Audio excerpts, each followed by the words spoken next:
আলহামদুলিল্লাহ, আজকে সকালের দিকে পাবনা থেকে আমরা আবার দুধ নামাইলাম। ছেলারে দুধ দেখা যাচ্ছে প্রায় 1000 লিটার।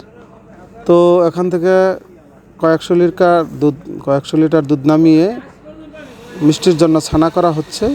ছানা করে তারপর আমরা বিকালের দিকে মিষ্টি বানানো শুরু করব। তো আজকে থেকেই চূড়ান্তভাবে শুরু হলো প্রতিদিনের কাজ। কারণ 2 দিন আগে মাল বানাবো, তারপর আবার তারপরের দিন মাল ডেলিভারি দিব। এইভাবে রেগুলার হবে, রাত্রি দিন কাজ চলবে। আমরা প্রতিদিনের কাজের আপডেটগুলি ইনশাআল্লাহ খুব নিখুঁতভাবে আমরা আপনাদেরকে জানাতে চেষ্টা করব। আমাদের জন্য দোয়া করবেন। আসসালামু আলাইকুম রহমতুল্লাহ।